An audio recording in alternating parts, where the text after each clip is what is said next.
안녕하세요. 사연 왔어요 톡톡입니다.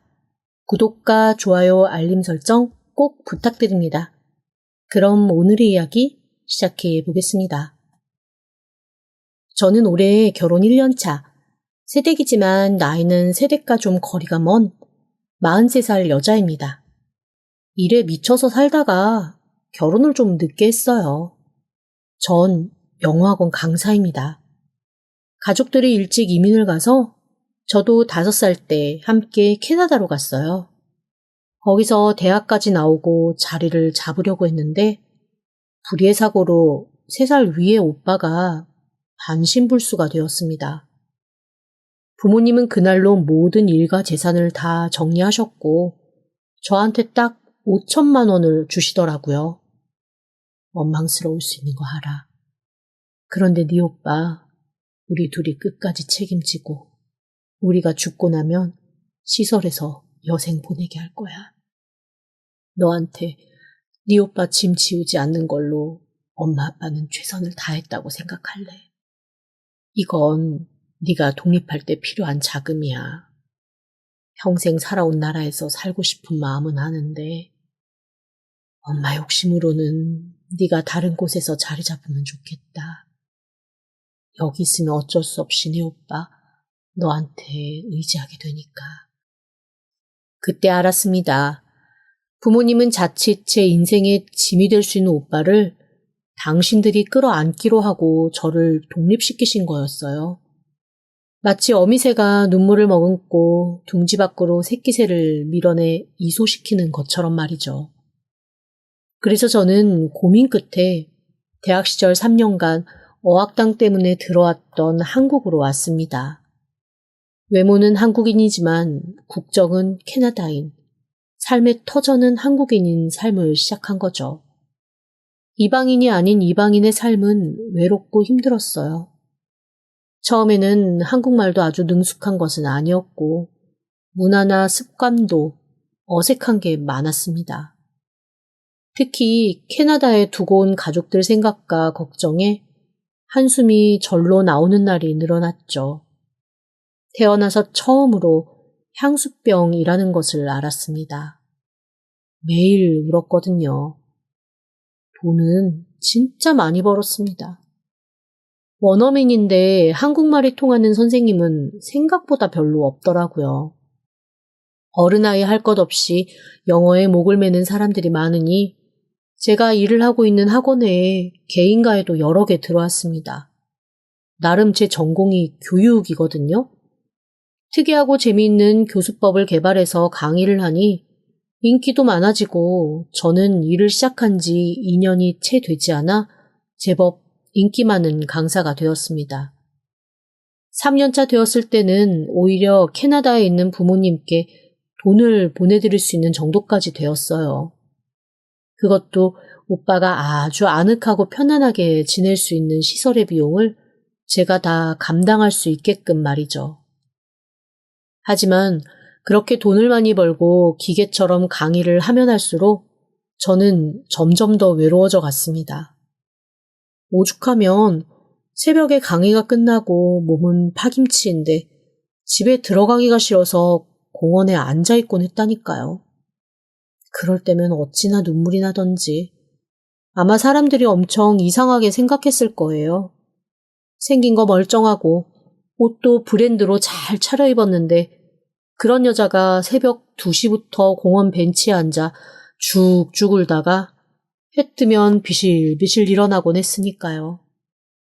저도 이상한 거 알았지만 어두운 집에 들어가는 게 죽기보다 싫더라고요. 그렇게 삐들삐들 말라가고 시간은 잘만 갔습니다. 3년이 5년 되고 다시 10년이 되어 제가 40이 되었을 때 오빠가 세상을 떠났습니다. 솔직히 오빠가 세상을 떠나고 나면 저는 많은 것이 홀가분해질 줄 알았어요. 부모님이 저한테 와서 살지 않을까 하는 생각도 했고 돈 버는 거 이제 온전히 내가 모으겠구나 하는 생각도 했습니다. 그런데 그게 아니더라고요.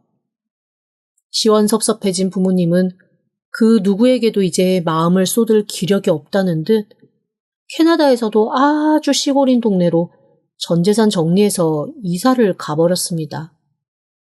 제가 한번 엄마 아빠 보러 가려면 공항에 내려서 또 비행기를 갈아타고 거기서도 차를 타고 3시간은 가야 할 정도로 구석진 곳이었죠. 그냥 여기서 아무 생각 없이 좀 살란다. 너도 무소식이 희소식이다 생각하고 이제 좀 편하게 살아. 그동안 네 오빠 뒷바라지 하느라 애썼다. 그런데 참 그 말이 너무 서운했습니다. 저는 부모님께 오빠 뒤치다꺼리 하느라 수고했다는 말을 듣고 싶었던 게 아니었어요. 우리가 모두 함께 힘들었으니 앞으로 똘똘 뭉쳐 잘 살아보자는 말을 듣고 싶었죠. 하지만 오랜 투병을 하던 가족이 억지로 붙여놓았던 관계는 생각보다 빠르게 흩어져 버리더라고요. 그렇게 저는 고아 아닌 고아 같은 심정으로 한국에 또 홀로 남았습니다. 한동안은 외로움에 몸부림치며 새벽까지 공원을 쏘다니던 제가 극도의 외로움이 몰아치니 그냥 무감각해지더라고요. 나중에서야 그게 깊은 우울증이라는 걸 알았습니다. 껍데기처럼 흐느적거리며 일상을 살던 어느 날 학원에서 날 일이 없는 큰 소리가 버럭버럭 나더라고요. 10수년 만에 처음 있는 일이었습니다.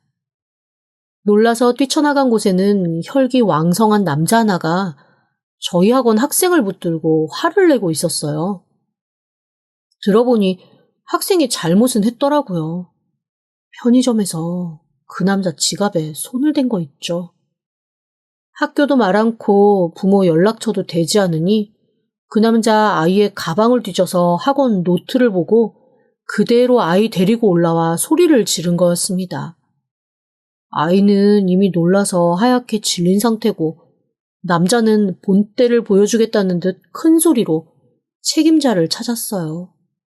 그게 저와 남편의 첫 만남이었습니다. 저는 아이를 인계받고 제가 부모님에게 연락하겠다는 말과 함께 아이와 정중히 사과를 했습니다. 그런데 뭔가 좀 뿔딱지가 나더라고요.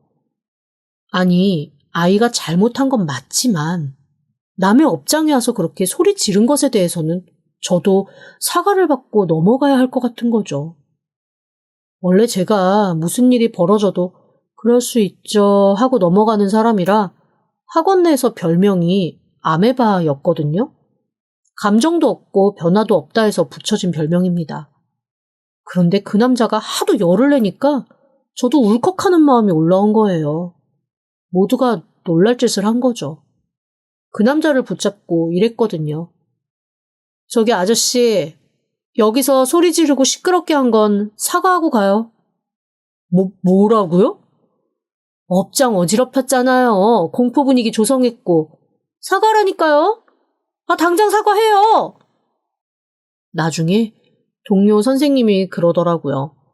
제 목소리가 그렇게 큰 줄 몰랐다고 말입니다. 여튼 제 서술에 놀란 그 사람이 얼결에 모두를 향해 사과를 하고 그날은 돌아갔습니다. 그리고 다음 날부터 밖에서 절 기다리더라고요. 처음에는 해코지를 하려는 줄 알았어요. 그런데 하는 행동이 해코지는 아닌 것 같고 얘기하다 보니 말도 좀 통하고 그러더라고요. 결국 저의 새벽은 그와 함께하는 데이트 시간으로 채워졌고 그렇게 연애가 시작되었습니다. 그 사람은 부모님과 함께 살고 있었거든요. 스물스물 제가 살고 있는 공간으로 스며들어오더니 어느 순간 같이 사는 모양새가 되더라고요. 이렇게 내 집 네 집 할 것 없이 살 바에야 차라리 공식적으로 살림 차리자는 쿨한 말을 계기로 저희는 결혼을 했습니다. 사귀면서 알게 된 8살 연하라는 건 큰 걸림돌은 되지 않았어요. 솔직히 저희 부모님은 마인드는 거의 캐나다 사람이라 나이 차이나 인종? 이런 거에 관대하시거든요. 오히려 시댁 쪽에서 반대하실까봐 걱정했는데 의외로 아무 말씀도 안 하시더라고요. 감사했죠. 제 느낌일지도 모르지만 아들이 결혼이라는 걸 한다는 것 자체에 아주 기뻐하시는 것 같았습니다. 어머님, 저 사람 그래도 번듯하게 회사 다니고 연봉도 꽤 높고 저 같은 며느리 눈에 안 차실 수도 있는데 어머님도 참 무던하세요? 아유, 그게 무슨 소리니. 너 정도면 감지덕지지. 나중에 반품한다고는 하지 말어. 어머님도 참 반품은요 무슨. 잘 살게요. 걱정하지 마세요. 그래, 부디 잘 살아다오. 나는 너희 둘만 잘 살면 된다. 그 말을 하는 시어머니 표정이 어쩐지 애매해서 저는 말은 저렇게 해도 장가 보내는 게 많이 서운하신 모양이다 라는 생각을 했습니다. 제가 좀 더 잘해야겠다는 마음도 먹었고요. 그런데 제가 결혼을 하고 6개월 정도 지난 후 시아버지가 갑자기 돌아가셨습니다. 심장마비였어요. 원래 건강하시던 분인데 아침에 헬스클럽 가서 운동하시고 사우나 하시다가 갑자기 쓰러지셨다 하더라고요. 황망하기 그지없었죠. 남편의 충격은 더 컸습니다. 평소 남편은 좀 이상하다 싶을 정도로 아버지를 따르고 좋아했어요. 다 큰 남자가 저렇게까지 할 정도로 자기 아버지를 존경하고 따르고 좋아하더라고요. 보통 아들은 아버지를 자기의 잠재적 경쟁자라고 생각해서 적대시하고 엄마를 더 좋아하잖아요. 오이디푸스 컴플렉스도 거기서 나온 말이고요. 그런데 희한하게 어머니한테는 대면대면한데 아버지한테는 집착적으로 들러붙어서 참 희한하다 하던 참이었거든요. 장례도 남편 때문에 어수선하게 치렀습니다. 너무 울다 쓰러졌다, 분노하며 화를 냈다 쓰러졌다 해서 정신이 없었거든요. 사람들은 얼마나 아버지를 사랑했으면 저렇게까지 정신을 놓을까 하며 눈물 지었지만 저는 그 모습이 영 어색했어요. 뭐랄까, 과장된 연기를 보는 것 같았거든요. 게다가 제가 이상하게 생각한 것 중 하나는 어머니였습니다. 평소 금슬이 좋으신 편이었는데 희한하게 아버지 빈소를 지키고 있는 어머니의 모습은 기묘하게 편해 보이더라고요. 남편은 발광에 가깝게 난리를 부리고 있지. 어머니는 초연하게 편안해 보이지. 제가 볼 때는 둘 다 정상은 아닌 것 같았습니다. 그렇게 희한한 장례를 치르고 돌아오는 길, 남편은 제게 의외의 제안을 하나 했습니다. 저기, 엄마가 너무 외롭고 힘드실 것 같은데 혹시 같이 사는 거 많이 힘들까? 아니, 난 좋아. 어머님 같으신 분이라면 난 10명도 같이 살 수 있어. 그러면 내가 말해봐야 안 들을 테니 당신이 엄마 좀 설득해봐. 남편의 말에 저는 그러겠노라 대답하고 어머님께 같이 살자고 했습니다. 그런데 어머님이 의외로 진짜 펄쩍 뛰면서 싫다고 하시더라고요.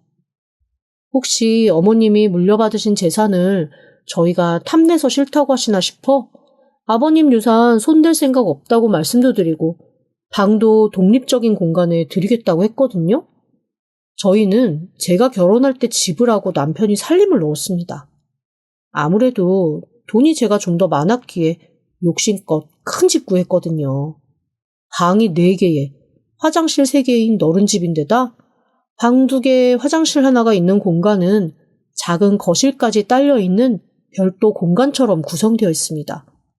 중간에 여닫이 문을 닫으면 아예 다른 집처럼 갈라지니 그곳을 어머님이 쓰시면 된다고 생각했어요. 지금은 남편의 취미방과 제 공부방으로 쓰고 있거든요. 이런 전후 사정을 다 말씀드렸는데도 어머님은 극구 싫다며 펄쩍 뛰시더라고요. 하지만 남편도 어머님 못지않게 완강했습니다.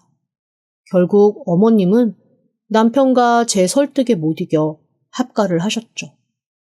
저는 마냥 좋았습니다. 식구들이 버글거리는 삶을 꿈꾸기도 했고 일단 시어머니를 제가 좋아했어요. 그래서 집에 계시는 시어머니가 불편하시지 않게 부엌에도 어머님 쓰시던 냉장고 따로 놓아드리고 살림도 어머님 편하시게 바꿨습니다. 저야 요리도 잘 못하고 기껏해야 라면 끓이고 만두나 구워 먹는 게 전부라 부엌은 고스란히 어머님을 들인 셈이죠. 대신 저희 먹거리까지 굳이 신경 쓰시지 않아도 된다고 말씀은 드렸고요. 그렇게 몇 달 나름 편하게 잘 지냈습니다. 어머님도 처음에는 싫다고 펄펄 뛰시더니 익숙해지신 듯 했고요. 평화로운 나날이 계속되었고 저는 그 생활에 만족하며 지냈습니다. 그런데 그 평화가 어느 날 삐걱이는 사건이 벌어졌습니다. 제가 아무래도 새벽까지 일을 하다 보니 밤낮이 바뀐 거에 가까워서 자기 전에 수면제를 먹는 날이 많습니다. 짧게 자도 푹 자는 게 나은 날이 있더라고요. 그날도 수면제를 먹고 누가 업어가도 모르게 깊은 잠에 빠졌는데 어디선가 쨍그랑 와장창 소리와 비명이 들리는 거예요. 그런데 그 당시에는 꿈인 줄 알았습니다. 수면제 때문에 너무 비몽사몽 정신이 없었거든요. 하지만 꿈이 아니었더라고요. 나와보니 집에는 아무도 없고 거실에 있는 유리 테이블이 깨진 채 난장판이 되어 있었습니다. 너무 놀라서 출근한 남편에게도 전화를 해보고 시어머니에게도 전화를 했습니다. 남편은 자기가 나오기 전까지 아무렇지도 않았다 하고 시어머니도 문화센터 가기 전까지 멀쩡했다고 하시더라고요. 유리 테이블 그래서 사지 말자 그랬잖아. 아무리 튼튼하게 만들었어도 유리는 유리야. 뭔가 금이 가 있다가 그게 균형 잃고 순간 깨졌나 보지. 남편이 하는 말을 들으니 또 그럴 수도 있겠다 싶더라고요. 그날은 그렇게 넘어갔습니다. 그런데 그게 끝이 아니라 시작이었어요. 집에 점점 더 이상한 일이 많이 생겼거든요. 분명 제가 나중에 먹으려고 사다 놓은 음식들이 사라지는 경우도 있었습니다. 사실 음식에 대해 그닥 집착이 있는 편은 아니에요. 어머님이 같이 사시니 어머님이 드실 수도 있다는 생각을 하니까요. 그런데 이사 들어올 때 어머님은 본인 냉장고를 가져오셨고 그것만 사용하시더라고요. 저희한테 밥 차려주고 나눠주시는 건 있어도 저희 냉장고를 뒤지거나 열지는 않으셨습니다. 어머님, 남도 아니고 그냥 막 편하게 쓰세요. 아니다. 아무리 그래도 네가 계획이 있어서 사놓은 것일 텐데 내가 필요하면 말하마. 그렇게 선을 넘지 않으시는 분이니 몰래 드시는 건 아니라는 확신이 들었습니다. 남편에게 물어봐도 모르겠다 하니 제가 정신이 이상해졌나 스스로를 의심하게 되더라고요. 게다가 제가 한두 번 의아했더니 남편이 글쎄 저한테 길길이 날뛰며 화를 내는 겁니다. 이렇게까지 화를 낸다고? 할 정도로 자기를 의심한다느니 이렇게 고부 갈등이 시작되는 거라느니 저를 들들 볶더라고요. 어머님이 말려도 듣지 않고 혼자 막 화를 내는 모습을 보며 사실 좀 많이 놀랐습니다. 제가 처음 남편을 만났을 때 학원에서 성을 내던 그 모습이 겹쳐지더라고요. 그때는 솔직히 제가 너무 무감각하게 메말라 있어서 그런 펄펄 뜀이 불쏘시개처럼 저를 살아나게 하는 열정으로 느껴졌습니다. 그런데 지금 보니 그냥 성질 더러운 거, 그 이상도 이하도 아니라는 생각이 들면서 조금 걱정이 되더라고요. 이후에도 계속 음식은 없어지고 어느 날은 제가 자고 일어나 나오면 베란다에 흩어져 있는 경우도 있었지만 남편에게 묻지는 못했어요. 게다가 저한테 이런 말까지 하더라고요. 혹시 엄마가 치매나 선망 이런 게 아니실까? 내가 안 그래도 그게 불안해서 자꾸 같이 살자고 했던 건데. 치매나 선망이라니? 그게 무슨 얘기야? 나 전혀 모르는 얘긴데 어머님 어디 편찮으셔? 그러자 남편이 머뭇거리면서 털어놓은 얘기는 저한테는 나름 충격적인 얘기였습니다. 어머님이 아버님 살아생전에 몇 번 비슷한 일을 집에서 하셨다는 거예요. 그러면서 그때마다 집에 누구 다른 사람 있는 것 같다는 얘기도 하고 자기 나가서 혼자 살겠다는 얘기도 하고 그런 말들을 자꾸만 반복하셔서 안 그래도 아버님도 어머니를 많이 걱정하고 의심하신 적이 있다고 했습니다. 아버님 돌아가신 후에 어머님의 증상이 점점 더 심해지는 것 같아서 남편이 걱정돼 같이 살자고 한 거였다 하더라고요. 저는 겁이 더럭 났습니다. 어머님이 편찮으시다면 어쨌거나 저희가 잘 돌봐야 하는 거잖아요. 그래서 저는 그날부터 어머님한테 신경을 더 기울이기로 했습니다.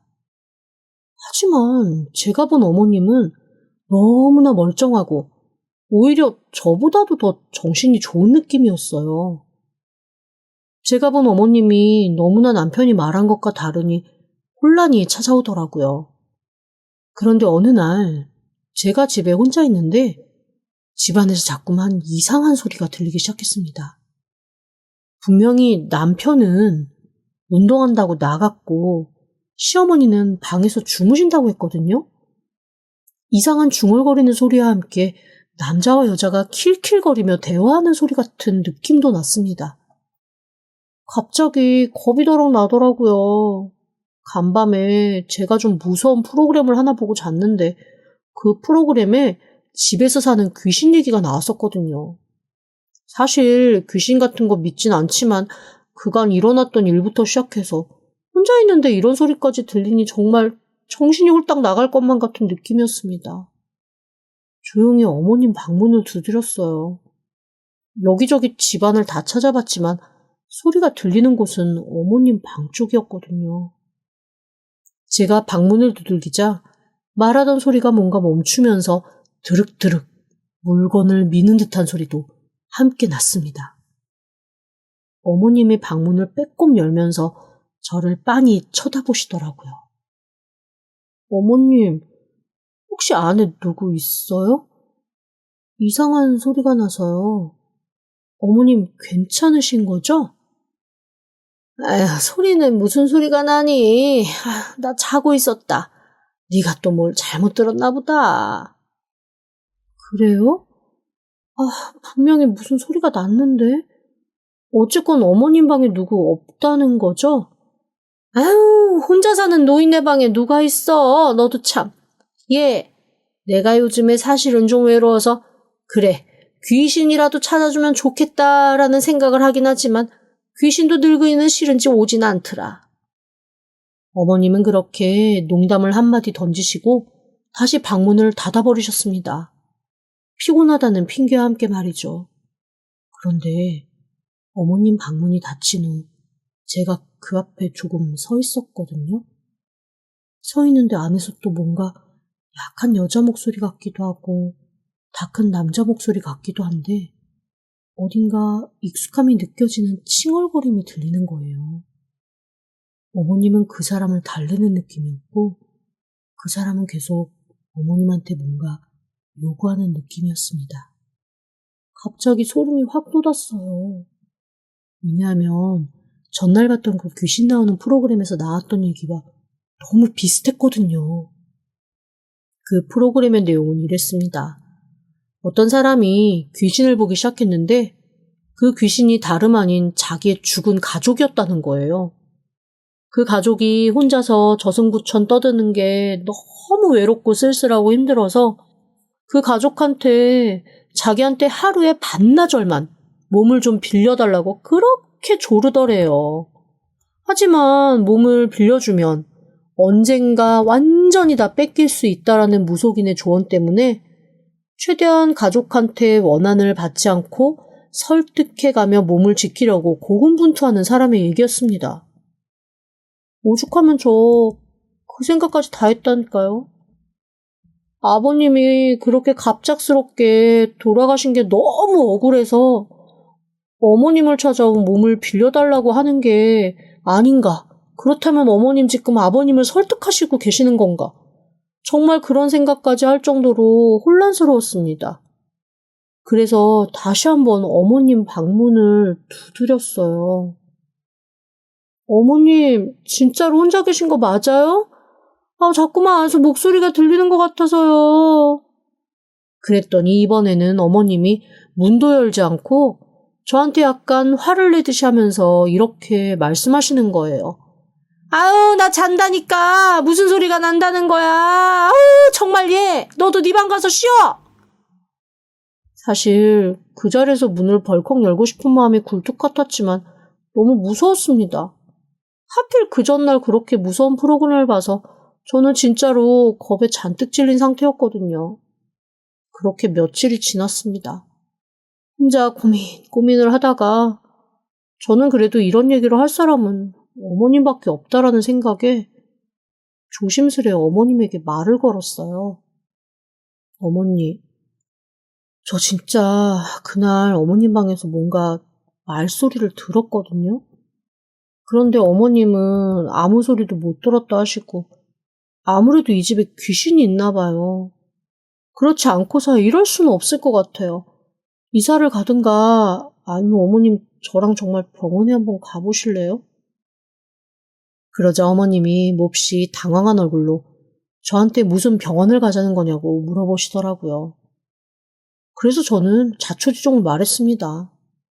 사실 정말로 어머님이 치매나 선망이 있다면 제가 지금 얘기하는 게 조금도 먹히지 않을 얘기지만 지금 어머님은 저랑 대화도 너무 잘 되고 너무나 멀쩡하신 상태였거든요.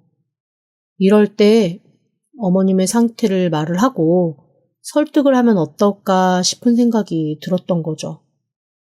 남편이 어머님이 치매와 선망으로 고생하신다는 얘기를 했다는 말부터 시작해서 아버님 돌아가신 후에 어머님을 자기가 돌봐야 돼서 집으로 모시고 왔다는 얘기까지 솔직히 말로만 들으면 눈물 없이는 들을 수 없는 구구절절한 효자의 사연을 말을 했죠.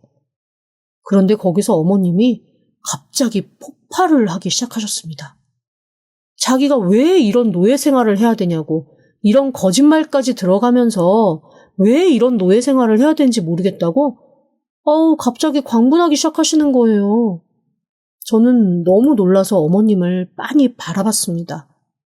어머님이 털어놓으신 얘기는 너무 충격적이어서 솔직히 처음에는 믿을 수가 없었어요. 나, 네 남편 친엄마 아니야. 그리고 네가 뭐 살펴볼 기회도 없었겠지만 그래, 호적 떼보면 다 알게 될 거다. 네 아버지 호적에도 안 올라와 있는 동거인이라고.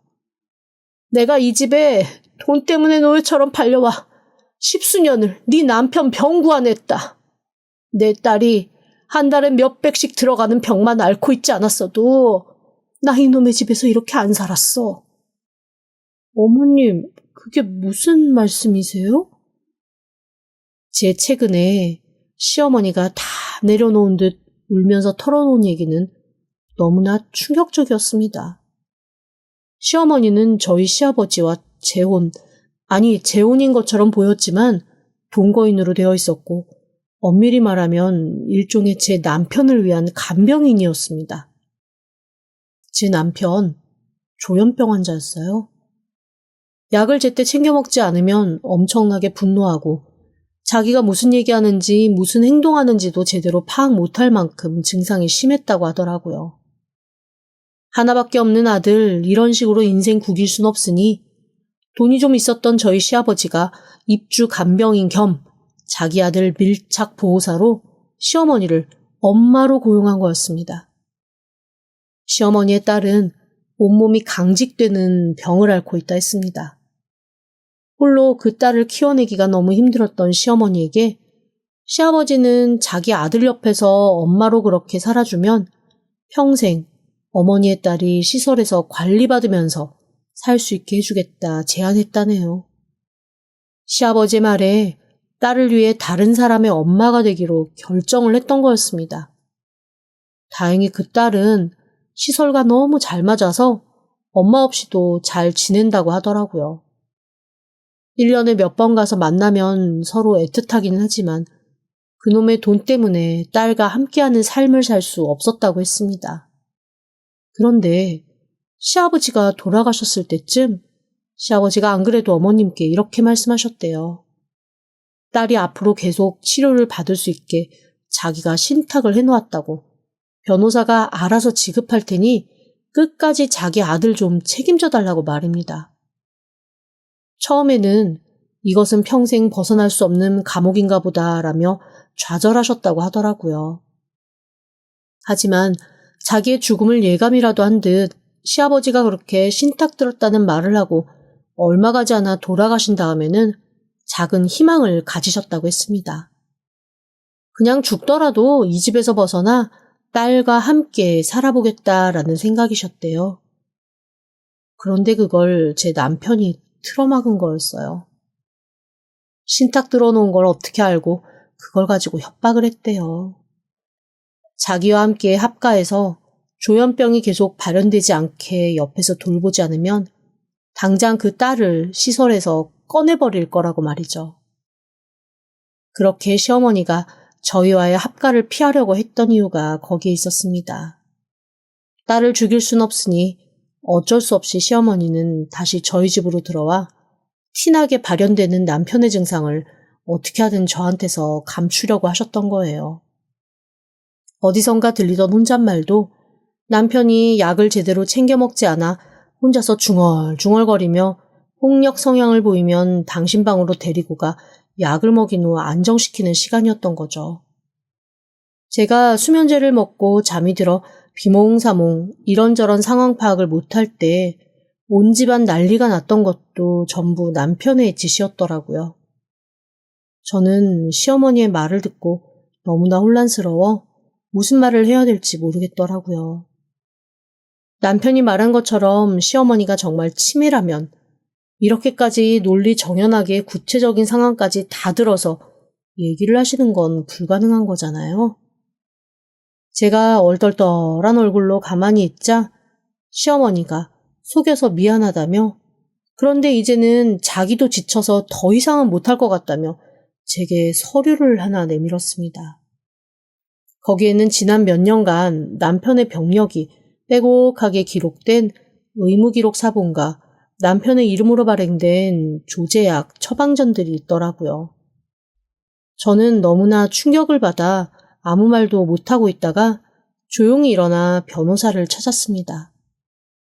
변호사는 그런 병이 있는 걸 속이고 결혼을 한 거면 이혼 사유 충분히 된다고 얘기를 하더라고요. 다만 남편이 제 직장도 알고 현재 병을 앓고 있기 때문에 추후 어떤 해코지를 할지 모르니 일단 제가 피할 곳을 잘 마련해 놓고 진행하는 게 좋을 것 같다고 했습니다. 저는 시어머니에게 알아서 남편을 시설로 넣어라. 필요하다면 돕겠다라고 했습니다. 좀 냉정할 수 있는 얘기였지만 저는 도저히 그 삶을 유지할 자신이 없었습니다. 그래서 제가 살 곳을 마련해 놓고 학원도 정리를 했어요. 그 다음에 남편에게 이혼 서류를 내밀었죠. 제가 내민 이혼 서류를 보고 남편은 발작할 것처럼 소리를 지르며 화를 내기 시작했습니다. 그 과정에서 손찌검도 당해 갈비뼈도 부러지고 약한 뇌진탕도 왔습니다. 목을 조르는 바람에 죽을 것 같은 두려움도 처음 느껴봤고요. 시어머니가 부른 경찰이 아니었으면 저는 아마 진짜 세상을 떠났을지도 모를 일이었습니다. 남편에게는 조현병뿐만 아니라 분노 조절장애까지 있다는 걸 뒤늦게 알았죠. 남편은 모든 원망을 시어머니에게 쏟으며 시어머니가 저한테 다 일렀다고 생각을 하더라고요. 시어머니 역시 신변의 위협을 느껴 보호 신청을 하고 잠시 다른 곳으로 거처를 옮겼습니다. 이후에도 이혼은 수월하지 않았어요. 일단 남편이 절대 이혼을 해줄 수 없다고 펄펄 뛰어서 결국 소송을 할 수밖에 없었습니다. 그렇게 1년여의 고생 끝에 저는 결국 그 집에서 벗어날 수 있었습니다. 그리고 시어머니도 제가 이혼하는 동안 남편이 치료받을 시설을 찾고 거기에 남편을 보내는 걸로 결정을 하셨어요. 남편 역시 처음에는 분노해서 펄펄 뛰었지만 이대로 계속 약으로만 억눌러가며 살 수 없다라는 것에 본인도 동의를 했고요. 그렇게 저는 결혼 1년 반 만에 다시 싱글이 되었습니다. 뒤늦게 소식을 듣고 캐나다에서 부모님이 날아오셨어요. 사실 그동안 저는 제가 온전히 혼자라는 생각이 들어서 그게 더 힘들었었거든요. 그런데 와서 저를 붙들고 펑펑 우는 부모님을 보며 그 마음이 좀 사라졌습니다. 저도 엄마 아빠에게 아픈 손가락이더라고요. 그렇게 저는 이혼은 했지만 제가 오래전에 버림받았다고 생각했던 부모님을 다시 찾은 느낌을 받을 수 있었죠. 조만간 한국을 정리하고 다시 부모님 곁으로 가려고요. 어쨌거나 그래도 가족이 제일 좋은 게 아닐까 싶네요. 지금까지 들어주셔서 감사합니다. 구독과 좋아요, 알림 설정은 사연 왔어요 톡톡에게 큰 힘이 됩니다. 지금 바로 구독 부탁드립니다. 그럼 다음 사연으로 또 찾아오겠습니다. 감사합니다.